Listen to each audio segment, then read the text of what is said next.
lost? I'm a guide. So what do you say?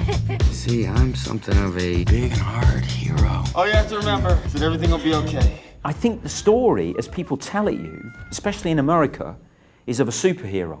But when I read his book, I thought, this isn't about a superhero. I think we'd all do this. We might die, some of us might live, and we might give up, some of us, during the process of doing what he has to do.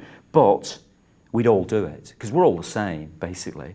I have about 150 milliliters of water left, which should keep me alive till tomorrow night. Well, 127 Hours is the story of Aron Ralston's entrapment in a canyon in southern Utah.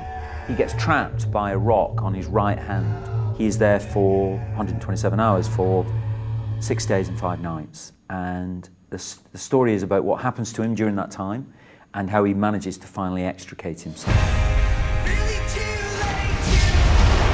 This guy walks in as a supreme individual. He's self-sufficient, completely independent, doesn't need anybody. He climbs 14,000-foot peaks in the winter solo. He runs ultra marathons in the desert. He's a supreme individual. It's quite interesting. Some wilderness people, of course, don't like this kind of guy because he heads into the wilderness and it's just blaring music the whole time because he's in the wilderness in this great place of silence and he's got the headphones on. He has a bike crash at the beginning of the film. No, and he just laughs it off and keeps on biking, you know? He really does think he is absolutely unbeatable, you know? You didn't tell anyone where you were going. He walks in there and nature steps in and with a pebble, the equivalent of a pebble, or a grain of sand just stops him in his tracks. Tries all the physical stuff to get out of there and none of it works. He has to examine what he's like. He examines the people in his life that he has not, as he admits, respected as much as he should have done or appreciated in his heart as much as he could have done. Mom, Dad, I haven't appreciated you as I know that I could. I love you guys, and I'll always be with you. He accepts, actually, that it's his destiny to meet this rock. He figures out, he thinks, this is meant to be, isn't it? I sought this out. I've deliberately found the remotest place I can in Western America. And actually, I've actually come here to find this rock, haven't I? It gives him a modesty and a grace, really, in a way, that he's lacked maybe previously in his individual achievements. And it shows him the key, the way out of there. Do not give up. He had a camera and a stills camera, and they're exactly the ones that he took in there with him. And he left a series of messages. So the messages he left, which Aron did agree to show James and I, are extraordinary because they are not what you'd expect. They're not abject and distressing. They're actually a man trying to leave a dignified impression so that when his mum views his last statements, really, after he's been found, she wouldn't be too upset. That's what he was trying to achieve. Hey, you lost? I'm a guide. What do you say? We shot for a week in the real canyon, in Blue John Canyon. We had to camp there because you can't really travel in and out. So we camped there for a week and shot there.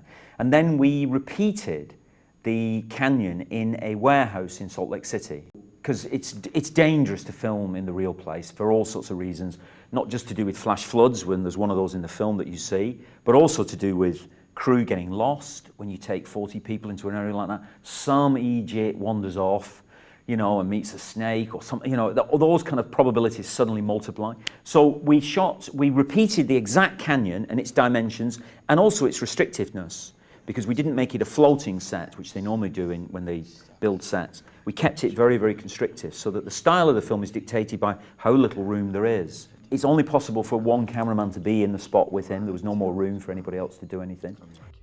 We also reduced James to tears nearly because he was not allowed to use his right hand under any circumstances because it's absolutely pinned under there. And he was extraordinary, the performance of James Franco, of the way he went about it, the way he embraced this reductive nature of, can you make a film with nothing really in a way? Because it must never become inert, you know, it must always be moving in terms of the emotional journey he's on. Anybody who would be trapped like that is going to be having pop songs running through their head the whole time, like worm songs, you know, like getting to it and you can't get them out of your brain. And this morning, on the boulder... He starts a new day with the Bill Withers song, Lovely Day, which is a great song, great happy song about a beautiful day. And of course he's in the most appalling circumstances, but he tries to keep his spirits up, you know. So You can illustrate it through both ironic use of music and enforcing sound and silence. There's no comic relief character coming in to freshen things up. There's no villain coming in to change the mood.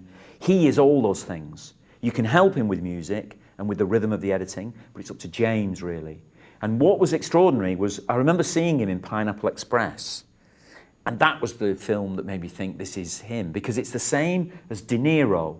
I remember seeing De Niro in King of Comedy, and I'd seen the intense films, and then you see him do comedy, you think that's a truly rounded actor.